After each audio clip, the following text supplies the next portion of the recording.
Boa noite, iniciamos mais uma edição de Dimensão Total na TV. O nosso programa tem a produção do jornalista Ronald Machado. Hoje, no nosso programa, contamos com a presença do Dr. Mourão Cavalcante, médico psiquiatra, antropólogo, professor universitário, escritor. Contamos com a presença do ex-secretário de Saúde de Fortaleza, Dr. Manuel Fonseca, médico sanitarista, poeta, escritor, membro do movimento Médicos pela Democracia, e o professor advogado Djalma Pinto, professor escritor também. Como temas, vamos falar da violência nesse primeiro bloco. Em uma divulgação agora dos últimos dias, os homicídios no mês de abril aqui no Ceará bateram todos os recordes, desde que essa medição vem sendo realizada. Um aumento de 30,7% aqui no estado. Exatamente esse o dado levantado. Doutor Mourão Cavalcante, mas não estava reduzindo esses índices? Como é que agora tem um acréscimo de 30%? E nos meses desse ano, só o mês de fevereiro, que teve uma redução de 9%. Mas em janeiro, um aumento de 8%. E em março, esse é um aumento de 13%. E agora em abril, um aumento de 30,7%. Eu acho que está mais do que demonstrado, repetido, insistido que o atual modelo não funciona, que o atual modelo exauriu-se e sempre está se buscando muito mais uma mágica do que enfrentar as situações. Por outro lado, nós temos, isso é a sociologia quem nos revela, nós temos os atos de violência, deu um tiro, deu um murro, deu uma porrada, deu uma facada, são atos de violência, e tem os chamados estados de violência. Então, quando alguém vai a um posto de saúde, não encontra nenhum médico, nenhum remédio, quando você para sair de casa tem que sair pulando, porque os esgotos são a céu aberto, quando você vai pegar o ônibus e aquele ônibus está sofrendo assaltos diários, você tem um clima, uma situação, o chamado estado de violência. Quando as populações que vivem na periferia, elas não têm uma vivência, eu não sei quem é que mora aqui ao meu lado, eu não sei quem é aquele vizinho da frente, quando não existem tentativas de solidariedade, de comunidade, nós temos então estados de violência. Quando a justiça, por exemplo, demora, essa semana nós tivemos o caso, por exemplo, famoso da caso bailarina, né? do assassinato da bailarina, quase todos nós nos lembramos, em que na época garoto, simplesmente ficou aborrecido porque o carro passou e parece que gritaram alguma coisa, ele deu um tiro e matou a moça. E essa coisa foi rolando, sendo preterida, e agora ele vai ser solto porque prescreveu. Como prescreveu? Se havia uma constante manobra para isso. Isto é, o estamento judiciário, e foi publicado hoje pela imprensa e sempre vem sendo repetido, que mais ou menos metade dos que estão presos no Brasil estão de forma irregular. Por quê?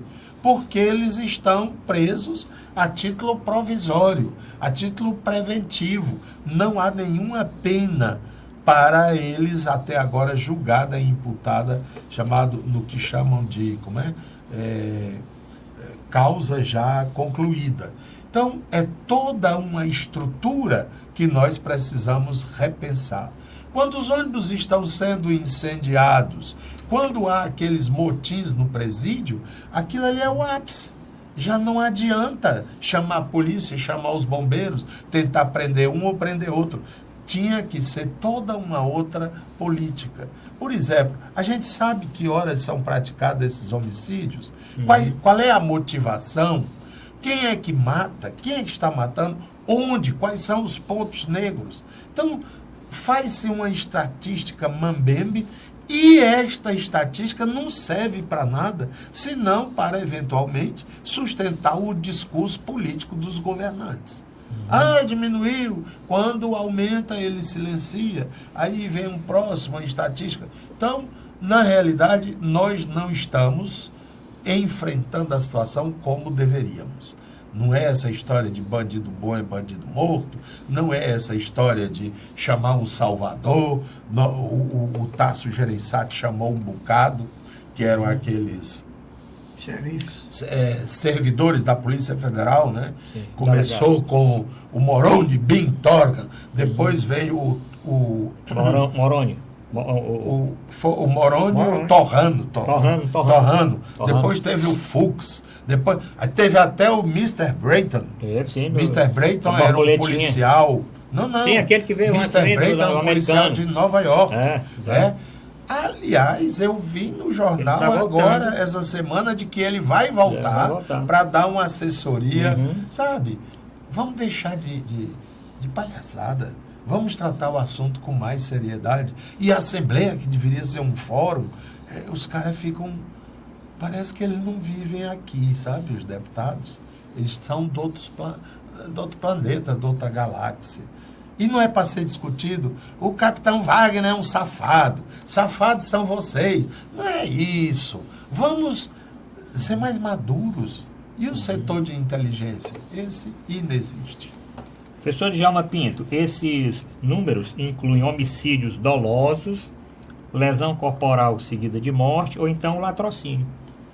É uma sociedade enferma, é uma patologia grave. O Estado não cumpre a sua grande função, que é conter a criminalidade, exercer a violência de forma legítima. Ninguém respeita a polícia. Nós precisamos efetivamente de autoridade.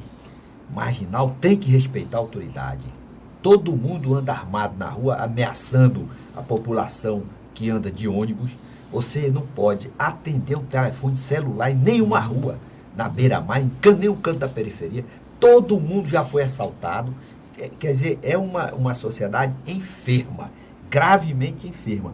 Não, a sociedade tem que reagir. Nós precisamos sentar todos os segmentos da sociedade, todos os poderes constituídos, para tentar encontrar um caminho no sentido de que a autoridade seja restabelecida. Você não pode... A polícia tem medo do bandido, o bandido já domina, toca fogo no ônibus, faz a cidade ficar aterrorizada. O nome disso é terrorismo interno. Você tem o terrorismo pelos agentes externos e você tem os terroristas internos, aqueles que colocam pânico, medo na população. E a finalidade do Estado é exatamente para conter a criminalidade, fazer prevalecer o Estado de Direito e garantir a dignidade da pessoa humana. O que é que está faltando? Está faltando o restabelecimento da autoridade e a certeza da sanção. O professor Mourão fala na palavra solidariedade. Nós não podemos viver só. Nós temos que viver nesse ambiente. E esse ambiente não pode ser contaminado por essa insegurança gritante. Então, nós temos que encontrar urgentemente mecanismos para impor a vontade da lei em relação àqueles que são rebeldes, que ameaçam a paz social. Qual é o problema? É que essa quantidade de infratores está crescendo numa proporção geométrica de forma tão acentuada que o aparato repressor do Estado já está sucumbindo, não está mais à altura da reação para estabelecer a harmonia que é fundamental para a convivência social. Isso não é uma praga do inferno, isso foi uma consequência de equívocos no passado, com consequência de falta de efetiva punição para os agentes políticos, agentes econômicos e para os infratores em geral, que perderam o medo da sanção. Então, qualquer cidadão hoje pega um revólver, para um ônibus, toca fogo no ônibus, pode matar ou ameaçar a integridade dos condutores, dos passageiros, e daqui a pouco ele vai e faz de novo, e o Estado não reage. Está havendo uma letargia. Nós temos que restabelecer a autoridade. As pessoas que infringem a lei têm que ter a sensação de que serão punidas. O governador Camilo Santana reagiu da seguinte forma: vamos aumentar o efetivo do raio, dobrar o efetivo do raio, convocando 1.400 homens que fizeram o concurso e colocar agora, nesse próximo mês, mais 300 viaturas para a Polícia Civil e para a Polícia Militar. Doutor Fonseca, e essa cultura de violência? Porque tem alguns exemplos de violência também no campo, com índio, com sem terra e etc. Não é uma cultura de violência geral? No país está vivendo um clima de grande intolerância, né? E a vida não está valendo nada, né? Quer dizer, essa que aconteceu com os índios, né, agora no Maranhão, além dos capangas e dos fazendeiros agrediram os índios, cortaram os membros dos índios, né? Assim, uma perversidade, né, por questões de posse de terra, demarcação, né? Demarcação, que esses índios foram os primeiros a receber terra no tempo da ocupação portuguesa, né? Então as terras são deles, né? E quem são os agressores são os fazendeiros e os capangas dele. Então nós estamos num clima de intolerância grande, nós estamos num clima de desemprego acentuado, né? A justiça, lamentavelmente, é lenta e não ágil, não resolve. O Mourão falou agora que metade das pessoas estão dentro da prisão sem julgamento, né, definitivo. Então você não enfrenta a discussão dos presídios, não enfrenta a discussão do emprego, alternativa para a juventude. Então isso vai o quê? O tráfico vai contratar essas pessoas que estão desempregadas, né? Então aumenta a violência, aumenta os assassinatos por causa do tráfico. Não tem a menor dúvida que o tráfico tem importância muito grande em relação a isso. Então, as políticas relacionadas com alternativas para a juventude tem que ser a questão mais importante. Quer dizer, não só do emprego, mas de outras alternativas, da cultura, né? Estimular a cultura nas escolas, a cultura nesses grandes centros que existem, que são os CUCAs, que poderia ser um grande centro de aglutinação da juventude, né? Que são usados de forma precária. Então, temos que enfrentar a questão da violência do ponto de vista da estrutura, no menor dos presídios, mas também do ponto de vista da economia, para que a população tenha alternativas de emprego e não seja capturado pelo tráfico, que geralmente a violência. Violência sempre gera violência.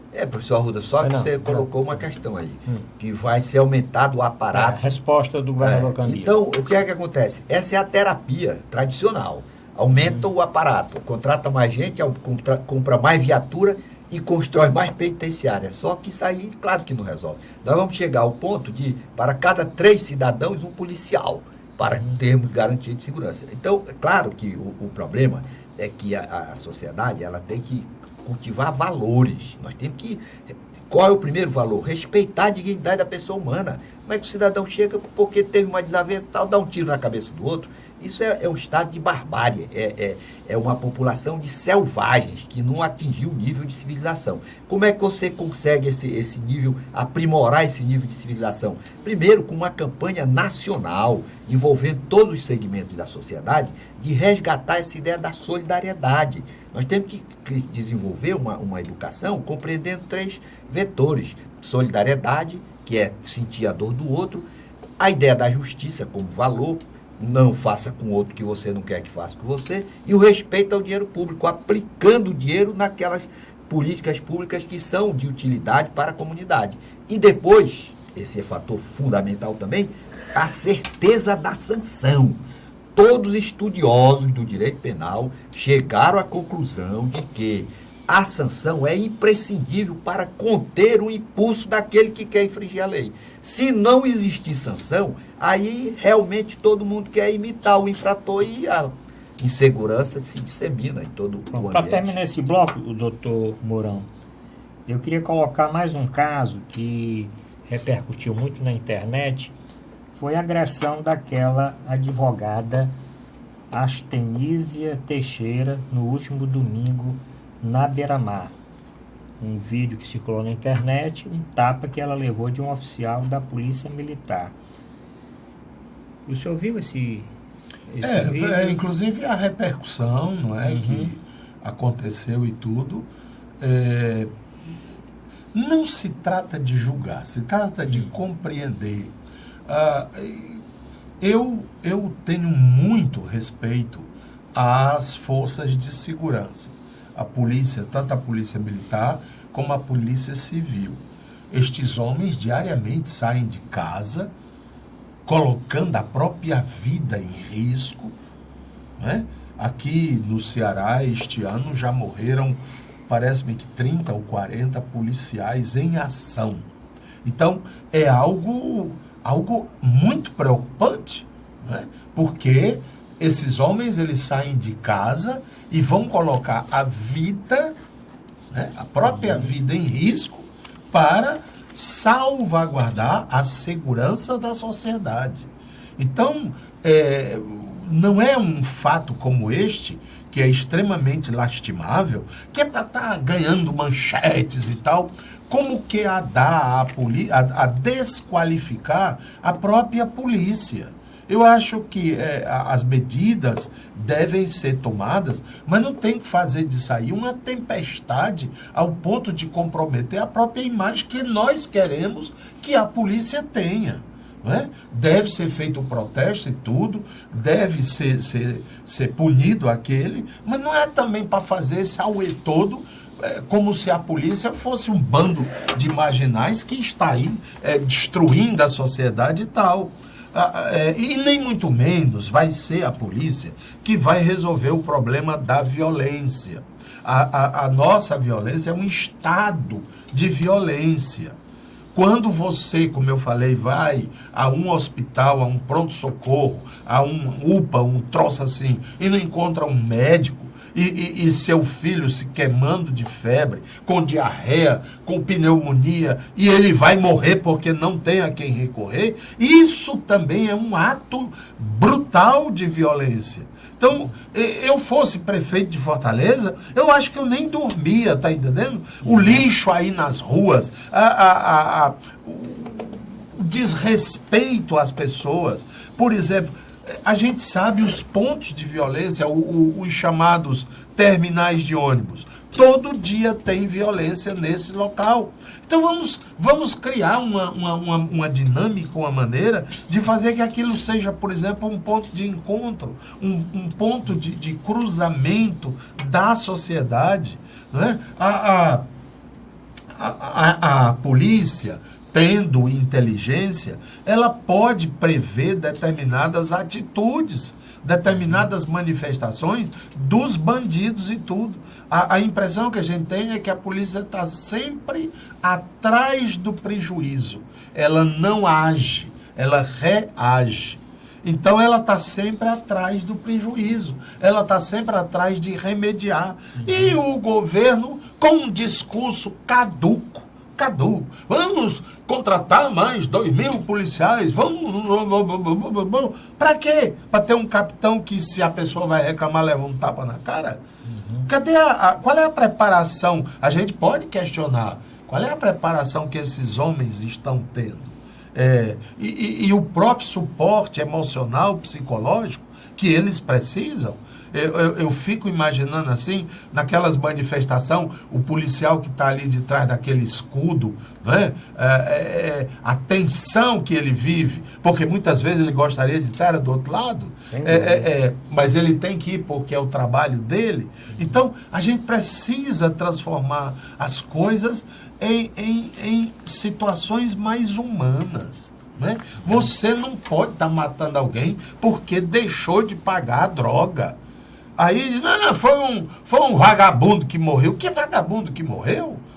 Era uma pessoa que era dependente da droga. Cadê o tratamento? Cadê o apoio a esse jovem? Parece que a polícia, não sei como acha bom, um a menos para dar trabalho. Não é assim que a gente trata com o humano. Então, que se pegue esses dados, se é que eles são fiáveis, e vamos fazer um estudo, sobretudo prospectivo, para entender o que está acontecendo, para nós tomarmos medidas, tanto medidas imediatas, como medidas preventivas. Doutor, e ainda hoje, como sempre, sim, a medida preventiva mais importante, é menino, menina, jovem na escola. Na escola. Aí quando a gente pensa que no Brasil o espectro ainda é só vai de manhã uma coisinha ou só vai de tarde uma coisinha, nós estamos muito longe. Nós estamos muito longe. Então, Manuel Fonseca, nós terminamos esse bloco com a sua opinião do professor Djalma, que vamos falar, aguarde o telespectador, vamos fazer uma homenagem aqui ao Belchior, que faleceu agora na semana passada. O que nós temos que ver, é claro que o Mourão tem razão, que os policiais se expõem diariamente, mas a questão a polícia é criada para ser repressora, não é para defender os cidadãos. Porque os movimentos sociais estão sendo criminalizados. Você vê eu vi vários vídeos que não saem em canto nenhum, na manifestação que houve em Brasília, o capitão botou uma lista aqui, daqui para trás não entra. E o cara passou aqui, ele pegou spray de pimenta na cara dele. Mas, capitão, o senhor não marcou aqui? Sim, daí, pode denunciar. Desse jeito. Aquele outro capitão quebrou um cacetete na cabeça do rapaz que está em coma. Mateus, lá em Goiás. Em Goiás. Né? Em Minas Gerais, invadiram uma ocupação, os ocupantes, tudo com a mão para cima. Né? Paz, vamos conversar. O policial simplesmente agrediu a menina, deu um tiro a 1 metro de distância com a bala, aquelas balas de borracha, né? Feriu, teve que fazer a cirurgia, a menina caiu no chão, sanguentada. Quer dizer, então a formação policial do país é uma formação para a repressão e não para a defesa dos direitos humanos. Isso é que deveria ser o correto. Agora, tem toda outra questão relacionada com a economia, né, com a justiça, com a impunidade, né, com o tráfico, que tem que ser discutido abertamente, não ficar botando debaixo do tapete e simplesmente achar que resolve a questão com violência. Mas os governos democráticos precisam prestar atenção que ordens são dadas aos comandados. Esses vagabundos, baixa o cacete. Claro. A ordem é isso mesmo? É esta a ordem que é para ser dada, né? Então, se a gente for olhar, há uma leniência, há uma conivência do governante que diz, não, se virem. Principalmente. Professor Djalma, para encerrarmos esse tema. É muito difícil a atividade do policial, porque ele não é recebido com flores. Ninguém manda flores para a polícia no Brasil. O policial, quando chega, o bandido já está com revólver, dando tiro, com um revólver de altíssimo calibre, de um potencial até superior da própria polícia, como é o caso do Rio de Janeiro. Então, eu acho que a própria legislação tem que levar em consideração essa compulsão pela violência que domina um segmento muito expressivo da sociedade brasileira. A reação tem que ser à altura da exigência social. Esse aparato repressor do Estado está se mostrando ineficaz. Por outro lado, realmente a atividade policial é uma atividade de risco e uma atividade que está precisando ser olhada já com outra visão. Porque se você chega em diversos cantos, por exemplo, na Europa, se o cara está em Paris com revólver dando tiro, ele é um homem morto. 90% de probabilidade dele ser morto. Em qualquer canto da Europa, nos Estados Unidos, está com pistola, com revólver na rua. Todo canto aqui no Brasil, você para onde vai, o cara está com revólver e todo mundo é proibido. Isso cria no policial já aquela expectativa. O professor Mourão é psicólogo. Imagine o camarada, como é que vai ficar o homem todo dia saindo de casa, enfrentando pessoas armadas, dando tiro nele, ele dando tiro no outro. O nervo vai embora, o lado psicológico. Aí nós temos esses excessos e também a falta de educação de muitos manifestantes. Por exemplo, no aeroporto do Rio de Janeiro, você vai embarcar, o cara não quer que você embarque, vai tomar sua bagagem, vai bater em você. Isso é uma falta de civilidade. Nós temos que protestar, mas respeitar os direitos de ir e vir. Que você vai viajar. Imagine o professor Fonseca indo para Cuba, quando chega no aeroporto, ele não pode embarcar porque o cara está fazendo um protesto. Bom, para Cuba, vamos já discutir isso aí. Bom, vamos terminar o primeiro bloco, voltamos já com uma homenagem ao nosso conterrâneo, recentemente falecido, Belchior.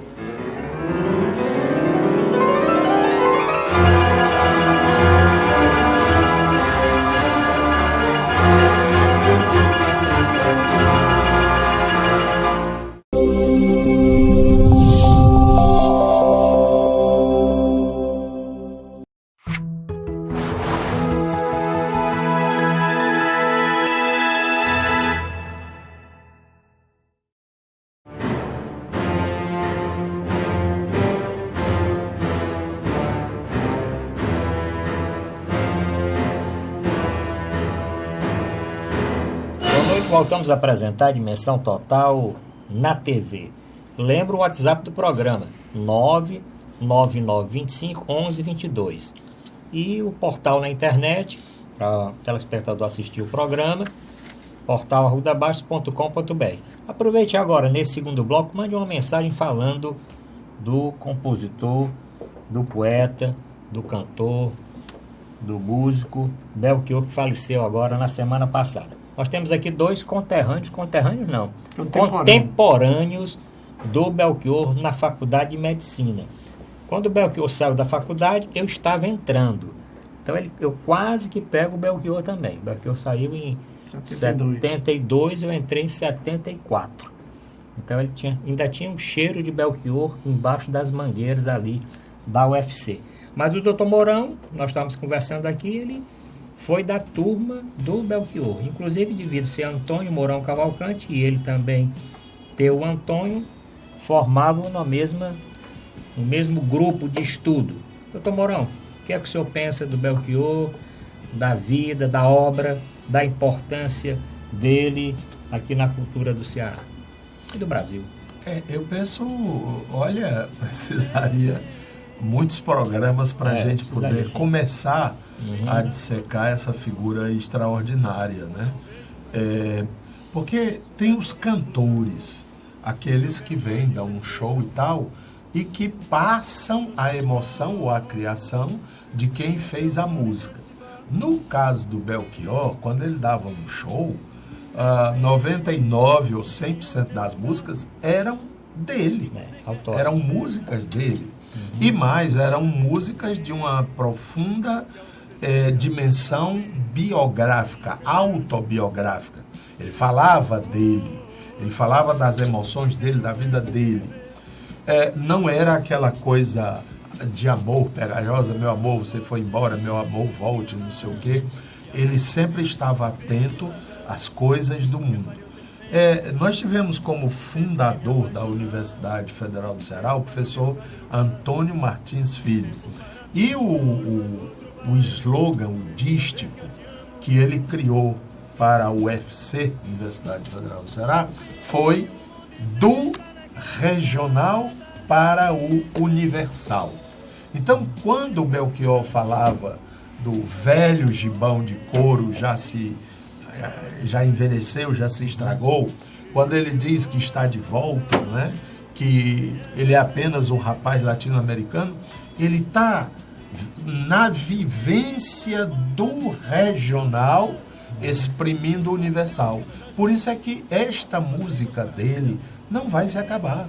Daqui a 30, 40, 50, 100 anos, as pessoas vão continuar cantando, porque não é um canto. Eu assisti muitos shows do Belchior e eu percebia que cada show, mesmo cantando as mesmas músicas, era outro show. Isto é, ele recitava, ele cantava a poesia dele, extremamente poético, né? Então eu nunca esqueci uma cena que eu vi em João Pessoa, no show, quando ele cantava aquela música: eu quero é que meu canto torto, feito faca, corte a carne de vocês. Tinha um cara na plateia que pegou assim, ele puxou como se fosse uma faca e fazia assim, quer dizer, ele estava em sintonia com a poética daquele cantor. Eu acho que chegou um momento que ele cansou, ele não quis mais. Olha, eu acho que ser esse tipo de gente, toda noite ser novo, toda noite ser diferente, deve ser extremamente extenuante. E eu acho que o poeta cansou. E ele, nesses caminhos, né, ele fez mais uma ruptura, a mais forte da vida dele. Se a gente for atrás um pouco da biografia dele, ele fez a vida de rupturas. Duas bem próximas a gente. Uma foi, ele chega aos 14 anos, 15, vai querer ser frade capuchinho. E ele esquece até o nome dele, que é longo, né? Antônio Carlos Fernandes, Belchior, Fontinelli e tal. E vai ser o Frei Antônio de Sobral. Era o nome dele dentro do convento de Guaramiranga, dos Capuchinhos. Ele veste o hábito franciscano, e lá ele vive por 4 anos. Aí vem a ruptura. Um dia ele chega para o Frei Pacífico, que era o diretor lá, o reitor, como ele chamava, e disse: olha, eu vou embora, eu não quero mais ficar aqui. Aí entra no cursinho, chamava cursinho Castelo, na Avenida Dom Manuel, faz o pré-vestibular e passa numa das melhores colocações do vestibular de medicina, sem nunca ter se preparado para isso. E lá ele passa 3 anos, vem de novo a ruptura e ele vai embora para o Rio de Janeiro. E tem uma passagem da vida dele, se eu posso contar aqui, foi ele que me contou. Sim. Ele, antes de ir embora aqui de Fortaleza, ele foi à secretaria da faculdade e pediu a Marlene, que é uma funcionária, ainda vive, hoje pediu para a Marlene preparar o currículo dele, as notas e tudo, que ele queria pleitear na Universidade Federal do Rio de Janeiro a transferência. E ele ficava naquele jogo. Quando o negócio estava bom, muito show em Maringá, em Curitiba, em Porto Alegre, não sei aonde e tal, ele estava alegre e feliz. Mas passavam as ondas de que ele não tinha nada. Ele olhava para aquele envelope, botava em cima da mesa de segunda-feira, eu vou lá no fundão, que é onde está a faculdade de medicina, eu vou fazer tentar minha transferência, né? E ficava naquilo e tal. Aí começava os telefonemas: olha, eu tenho um show em Feira de Santana, tenho um show em Salvador, tenho um show em Campina Grande, sei lá. Aí ele encostava o envelope. Mas ele vivia aquele dilema. Aí ele disse: teve um dia que eu peguei aqueles envelopes, rasguei, fiz uma arruma assim, toquei fogo. E disse: eu agora vou ser cantor, eu me lasco. Não se lascou e nós pudemos vivenciar com extraordinária alegria essa poética desse homem que ele não dava show, ele celebrava um espetáculo. E é por isso que houve esse clamor, não é? As pessoas fazendo aquelas homenagens todas, e o Ceará de luto, como muito bem soube captar o governador, não é? Decretando luto. Nós estamos de luto por essa figura extraordinária. Professor Mourão, agora o senhor como psicólogo, psiquiatra, esse abandono dele da vida artística, esse ato de sumir, como é que se explica isso aí, que foi colega dele de faculdade? Não sei não. Eu digo assim, a psiquiatria é muito pequena. A psiquiatria, o saber da psiquiatria é muito pequeno para compreender a natureza humana. Há um estudioso chamado Georges Devreux que ele fala da psiquiatria complementarista, que nós temos que usar não só dos conhecimentos, digamos, neurológicos, neurofisiológicos, bioquímicos, para compreender o comportamento, mas tem a dimensão cultural, a dimensão histórica, a dimensão econômica, a dimensão familiar. Eles são feitos, os Belchior, essa família de 22 filhos, sim, ela é feita de diáspora. Tem um deles, um irmão deles, eu soube, que estava muito rico aqui, era engenheiro, construía casas ali pelo Dionísio Torres, e era um homem que ganhava muito dinheiro. Resolveu entrar na política, já foi uma ruptura, né? E candidatar-se a deputado federal. Gastou tudo que tinha e que não tinha, quebrou, foi embora para São Paulo. Lá em São Paulo, no interior, ele tornou-se um grande e extraordinário empresário. Aí o negócio deu para trás, ele foi para os Estados Unidos. Me disseram que hoje ele mora nos Estados Unidos e é um extraordinário empresário lá. Então, parece que eles são feitos de diáspora, né? de ir embora. Aliás, Belchior é um nome espanhol, não é? Sabe lá se eles já não vieram de lá para cá, né? Os mouros, né? Então, essa é uma dimensão, mas a dimensão psiquiátrica é muito pequena para explicar o Belchior. Eu diria apenas que, em alguns momentos, eu acho que ele pode ter perdido o rumo, sabe?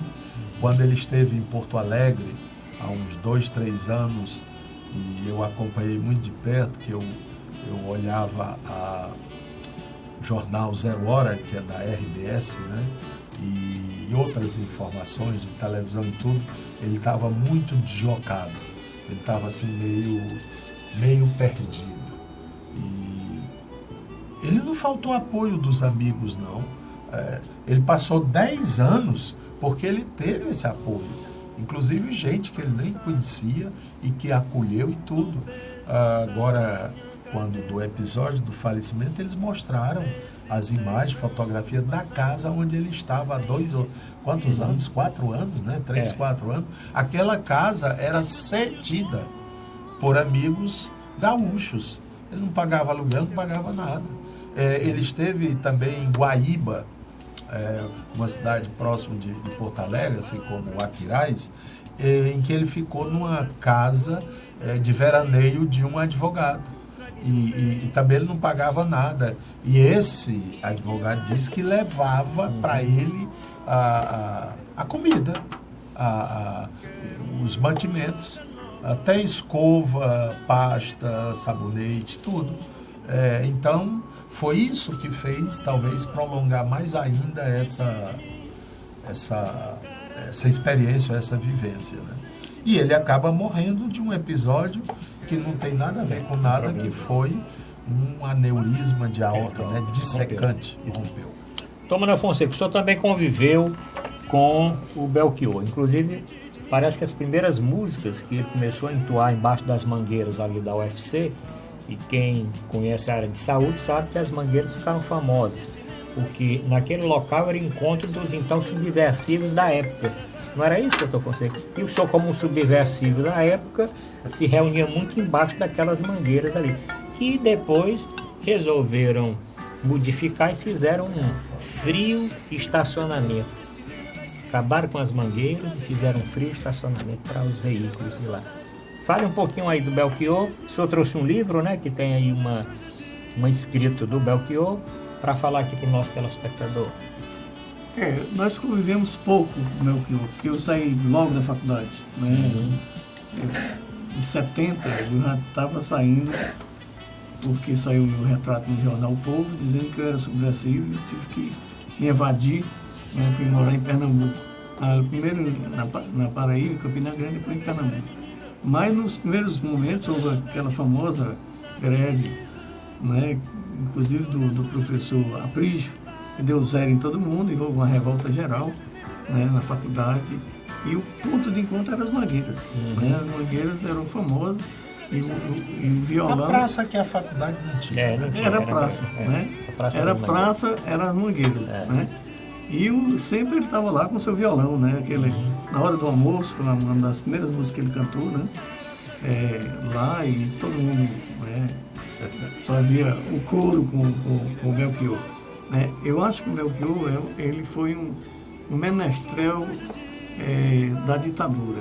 Quer dizer, ele expressou o que a juventude sentia naquele momento. Né?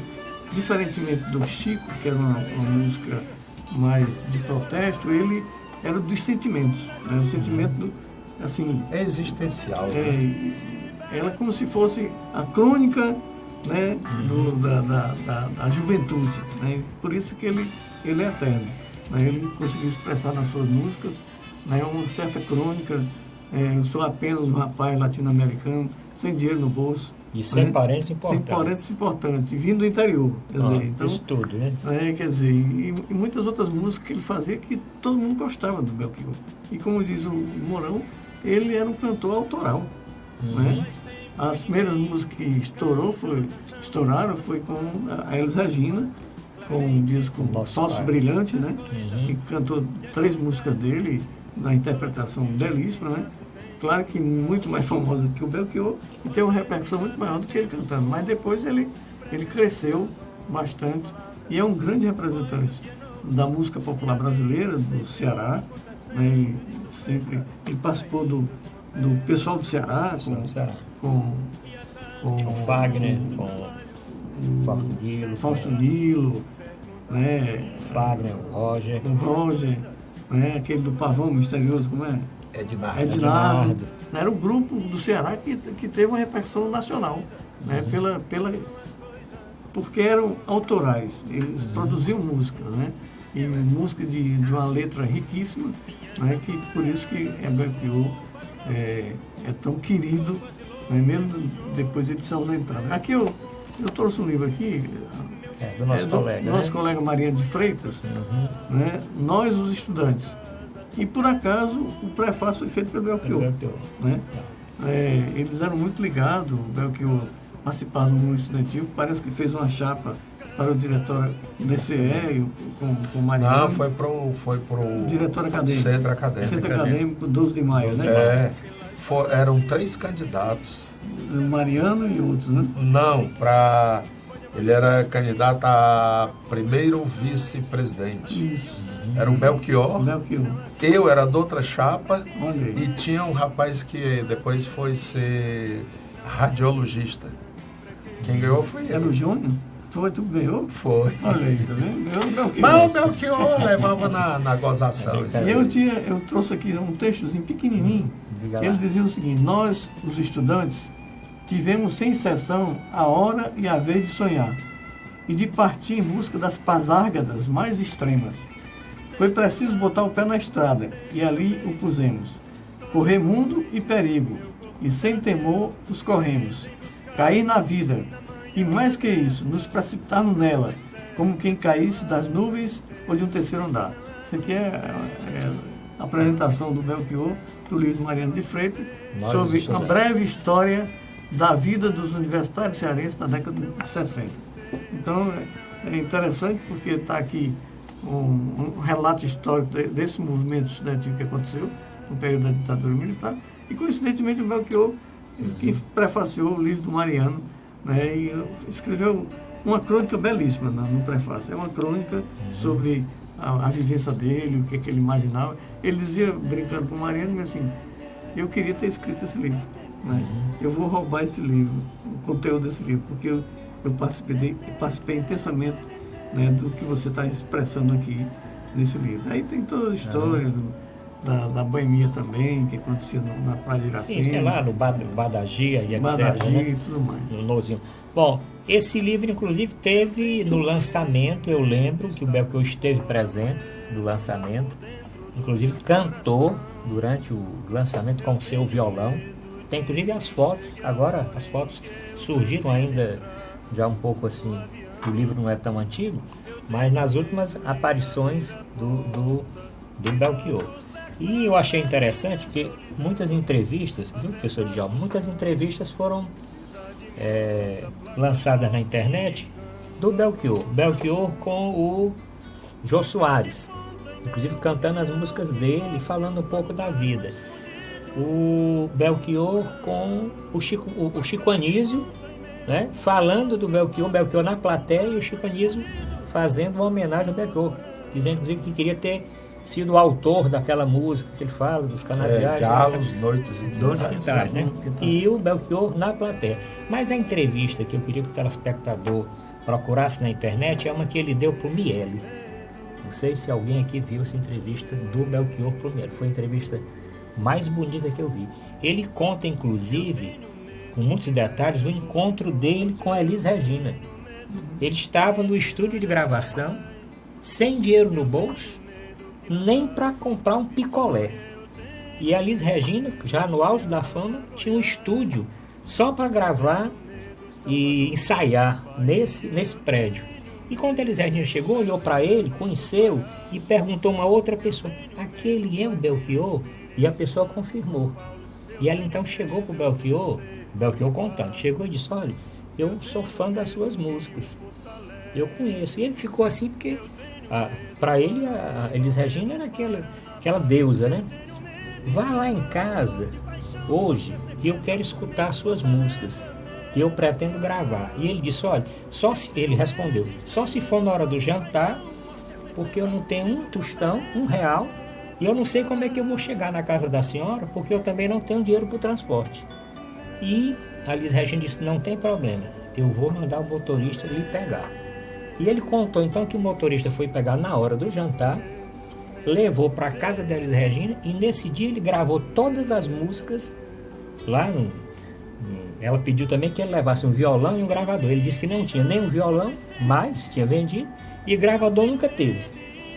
Então a Elis Regina providenciou, que ela tinha na casa, e passou todas as músicas dele. Depois de gravar, ele disse: olha, eu vou subir, vou pensar no meu quarto, daqui a pouco eu desço para dizer quais as músicas que eu vou gravar. E quando passou pouco tempo, ela desceu: eu vou gravar como nossos pais, vou gravar tal e vou gravar tal. E ele saiu daquele dia lá e disse que aí foi o começo de uma grande trajetória com a Elis Regina. Né? Então essa gravação, essa entrevista com o Miele, não lembro bem qual a data, mas ele contando esses bastidores, né, e o que ele passou realmente nesse período de queda, né, de sem show, sem nada, porque não era não todos, aliás, a imprensa não gostava das letras dele, né? Letras, considerava que as letras eram muito longas, quilométricas, e não era um estilo que ia agradar paulistas e cariocas, né? Que era um estilo que não era do agrado. Então ele teve essa resistência. Depois que outros gravaram, como Mucuripe, que o próprio Roberto Carlos gravou, né? Que ele fez com o Fagner, né? E depois da Elis Regina, aí teve uma quebra da resistência com relação a ele. Mas, professor Djalma, a sua opinião? O senhor não conviveu nas mangueiras com ele, eu né? só lamento que ele não tenha seguido o professor Fonseca, que o professor Fonseca é compositor e continuou na carreira de médico. Exato. Podia conciliar, mas ele é um nome, realmente um expoente máximo da cultura musical do Ceará, ao lado de Raimundo Fagner e Chico Anísio, no lado do Ouro. Realmente teve uma grande contribuição na área da música para o Brasil. É um compositor de talento, de mão cheia. Lamentavelmente, as músicas no Brasil hoje sofreram um decesso muito grande. Isso é reconhecido no mundo todo. Os europeus lamentam profundamente a baixíssima qualidade da música brasileira contemporânea.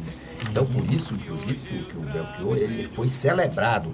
Lamentavelmente, ele não pôde usufruir, que ele realmente, isso aí eu até perguntei para o professor Mourão, e foi uma angústia para os amigos, para os fãs aqui do Ceará, que pensaram até em arrumar um jeito de resgatar o Belchior, trazer o Belchior de volta, porque a informação que se tinha é que ele tinha sumido, deixado os carros, dois carros no aeroporto, sem pagar os aluguéis, e ele estava vivendo uma situação que era incompatível com o talento, com a aceitação que o público tinha em relação ao seu trabalho. Ele lembra até, de certa forma, o Tolstói, um escritor russo também, que abandonou tudo e depois ficou humilde, ficou vivendo de favores. Eu acho que o talento dele não merecia tanto, ele tinha um espaço ainda muito grande, inclusive pessoas queriam que ele fizesse show e ele resistiu, infelizmente, não pôde brindar o seu público com a sua presença, como ele merecia. E até eu pergunto, já que vocês são médicos, não tinha como evitar esse problema que ele teve nessa veia, que o levou a óbito? O doutor Djalma tinha, perfeitamente. Se ele tivesse tido o diagnóstico antes da ruptura... Prevenção, tivesse feito prevenção. Se tivesse sentido alguma coisa, ou tivesse feito algum exame para algum procedimento cirúrgico ou outro, ou então tivesse sentido alguma dor, uma ultrassonografia ele tinha provavelmente detectado, uma radiografia de tórax, teria feito o procedimento cirúrgico e não teria, muito provavelmente, morrido do que ele realmente morreu. Agora o Dr. Mourão disse uma coisa interessante. Essa letra da música, ele realmente andava sem residência fixa, né, nesses últimos 10 anos, sem dinheiro no bolso, sem parentes importantes. E ele percorreu mais de 10 cidades, né, Dr. Mourão? 10 cidades no Rio Grande do Sul e mais 2 cidades no Uruguai, né? 2 cidades no Uruguai. Ele percorreu desde Porto Alegre, Santa Vitória, São Lourenço do Sul, Xangri-Lá, Guaíba, Cachoeirinha, Jaboatão, Sobradinho e outras cidades mais. E vivendo sempre, como o Dr. Mourão falou, vivendo sempre na casa de fãs, de amigos. E 2 advogados, né? 2 advogados que cederam suas propriedades para por ele exemplo, viver. uma parte desse episódio é contado em reportagem pelo jornal Zero Hora, de Porto Alegre, que ele, no dia seguinte à história, que ele chegou no Sheraton, que é um importante hotel lá em Porto Alegre, e vizinho ao Sheraton tem um shopping. É o shopping Moinho dos Ventos. E ao lado, fazendo parte do próprio conjunto, esse hotel Sheraton. E ele foi ao hotel e, olha, eu vim me hospedar, eu quero a minha reserva. E o cara olhou e disse, não consta reserva com o nome e tal. E ele disse, sim, mas eu quero me hospedar e tal, não sei o quê. E o cara do hotel, não sei se talvez já avisado, disse, não, aqui para poder entrar tem que pagar. Disse, mas nós estamos aguardando a liberação de uma verba da ECAD. ECAD é direito autoral, né? De direitos autorais. Ele disse, não, a ordem que nós temos aqui é se for cash. Não sendo, o senhor perdoa e tal.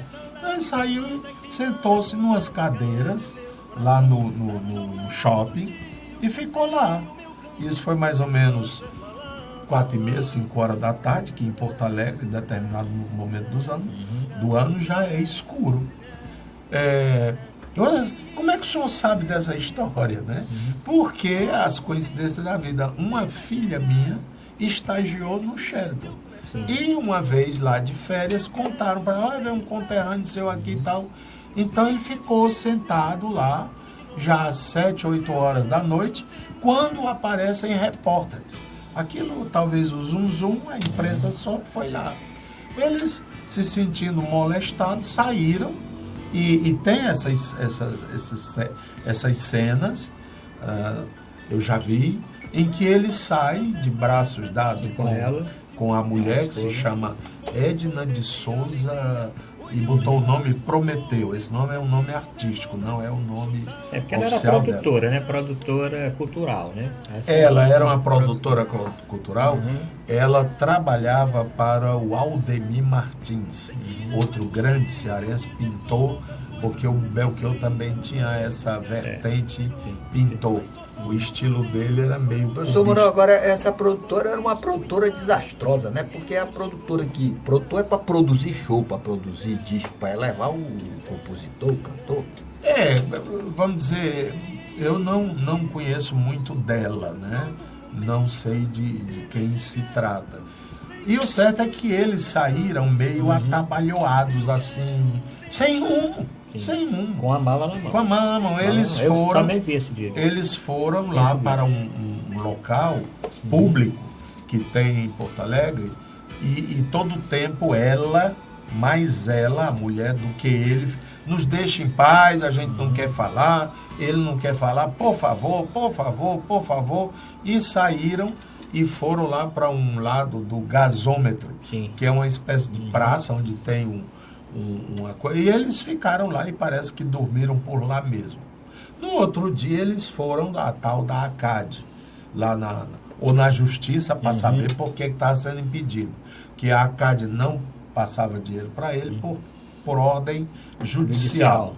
Né? Bloqueou. Que ele já tinha alguns processos contra ele de ação alimentar e de ação trabalhista, de ex-funcionários. E ele tentando ver se liberava algum dinheiro e tal. Um advogado que estava próximo ouviu a conversa e disse, o senhor é o Belchior, eu gosto muito, aquela história, né? E fez a maior festa e tal. Para onde é que vocês vão? Não, nós não temos, a gente está vendo aí. Não, vocês vão lá para casa e tal. E levou os dois para a casa dele, advogado. E lá eles se instalaram, 2 dias, 3 dias, 4 dias, 5 dias. Aí o advogado disse, olha, talvez já estivesse até perturbando o cotidiano lá do homem. Ele disse, olha, eu tenho um sítio, uma chácara em Guaíba, que é como se fosse aqui Aquiraz, e se vocês quiserem ficar lá, vocês podem ficar o tempo que quiserem. Eles se instalaram lá, dizendo que iriam ficar 2 meses no máximo e tal, até que viesse o tal dinheiro. Tinha essa história de que vai vir dinheiro. E a mulher tinha uma história de que estavam perseguindo-os, sobretudo a Rede Globo, que queria matá-lo. Bom, o tal advogado chegava a comprar até produtos tipo escova, pasta, sabonete, toalha e tudo. Chegou um momento que ele disse, olha, vocês não vão resolver coisa alguma assim. Eu gostaria de dizer para vocês até sexta-feira, senão a gente... E quando deu o dia marcado, o advogado foi lá e levou-os para uma espécie de pensão popular para recolher os mendigos, gente que na cidade, porque Porto Alegre é outra cultura, é outra organização, e lá eles ficaram mais algum tempo. Um outro anjo bom deve ter descoberto, né, que era ele e tal, aí ele fez essa peregrinação aí nessas diversidades, até chegar à cidade de Santa Cruz do Sul, que é uma cidade muito rica, muito próspera, que era, para vocês terem uma ideia, a sede da Souza Cruz, de cigarros, né, de fumo, região de fumo. E lá eles ficaram, era uma casa, pelo que a televisão mostrou, bem, mas, segundo os amigos de Santa Cruz, ele não tinha o direito de sair, a mulher não deixava, com medo, porque ele estava sendo perseguido, etc. e tal. E ele, então, gostava muito de ouvir música, de compor, de não sei o que. Até que um dia ele disse que queria ficar escutando música e tal, ela subiu, foi dormir, quando ela voltou de manhã encontrou morto. Né? Nessas circunstâncias, a polícia é obrigada a abrir o inquérito, né? E foi feita a autópsia e descobriram que tinha sido um episódio circulatório, né? Que foi um aneurisma de aorta, né? Que eu não entendo como pode ter sido, porque o relato que a gente tem em livros é de que essa coisa dá uma dor lacerante, né? Quando é dissecante, né? Pois é, e era o caso dele. Ele podia já até sentir alguma coisa e não procurar. Ou então foi uma dor já tão violenta que a coisa... atendimento médico, né? Enfim. Porque inclusive a esposa disse que ele não tomava nenhum medicamento. Não tomava pois é, medicamento, se ele não ia a médico, se ele não tinha nenhum acompanhamento, né? E assim é mais ou menos contado. Aparecerão muitas outras histórias. E né? muitas outras músicas também, porque segundo parece que ele não parou de produzir. Ele não estava gravando e nem cedendo as suas letras para outros artistas, mas houve um depoimento tem de vizinhos que ele passava o dia compondo, além de traduzindo livros e as letras para espanhol, acho que ele falava várias línguas, né? Falava umas 4 línguas e tal. E até era professor de latim. Ele falava com certeza italiano, português, inglês, talvez alemão e francês. Fora o latim, que ele sabia profundamente, e o grego, né? E era professor. Ele aqui foi professor de biologia. Sim, do cursinho depois. Do colégio Júlia Jorge. Como era que ele tinha na Parquelândia? Tinha o Júlia Jorge atrás ali do Colégio Cearense. Né? Ali atrás do Colégio Cearense, que era do Seneg, né? Sim, era. E o outro era lá na Parquelândia.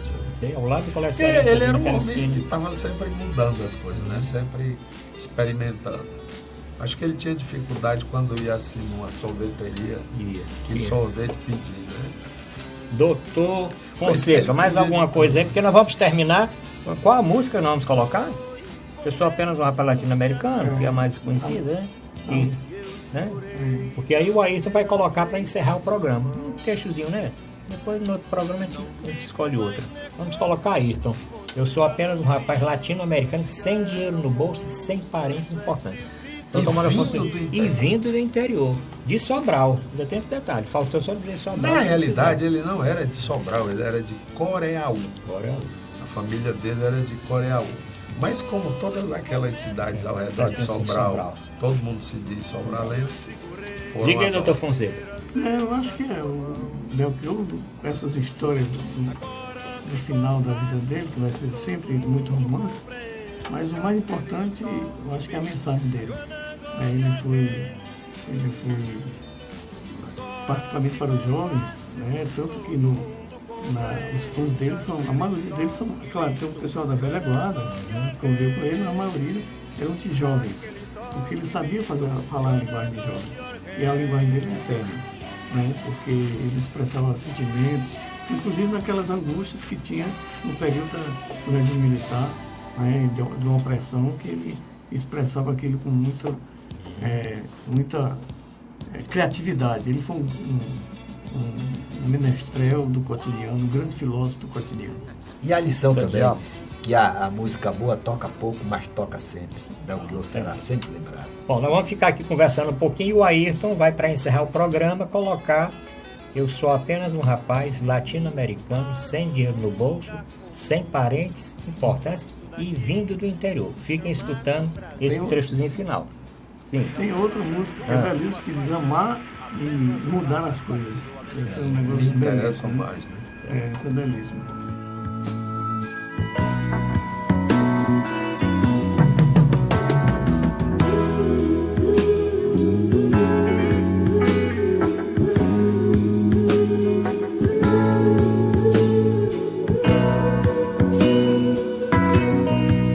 Eu sou apenas um rapaz latino-americano sem dinheiro no banco, sem parentes importantes e vindo do interior. Mas trago de cabeça uma canção do rádio em que um antigo compositor baiano me dizia: tudo é divino, tudo é maravilhoso. Mas trago de cabeça uma canção do rádio em que um antigo compositor baiano me dizia: tudo é divino, tudo é maravilhoso.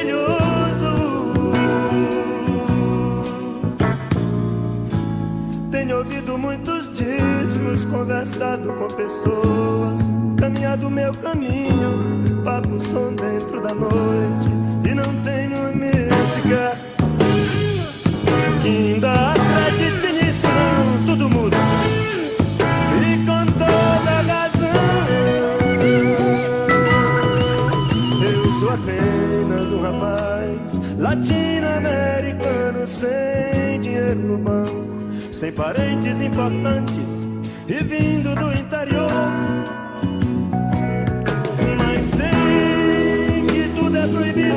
Aliás, eu queria dizer que tudo é permitido, até beijar você no escuro do cinema, quando ninguém nos vê. Mas sei que tudo é proibido. Aliás, eu queria dizer que tudo é permitido, até beijar você no escuro do cinema, quando ninguém nos vê. Não me peça que eu lhe faça uma canção como se deve, correta, branca, suave, muito limpa, muito leve. Sons, palavras, são navalhas, e eu não posso cantar como convém, sem querer ferir ninguém. Mas não se preocupe, meu amigo, com os horrores que eu lhe digo. Isto é somente uma canção. A vida realmente é diferente, quer dizer, ao vivo é muito pior. E eu sou apenas um rapaz latino-americano sem dinheiro no banco. Por favor, não saque a arma no salão. Eu sou apenas um cantor. Mas se depois de cantar você ainda quiser me atirar, mate-me logo à tarde às 3, que à noite eu tenho compromisso e não posso faltar por causa de vocês. Mas se depois de cantar você ainda quiser me atirar, mate-me logo à tarde às 3, que à noite eu tenho compromisso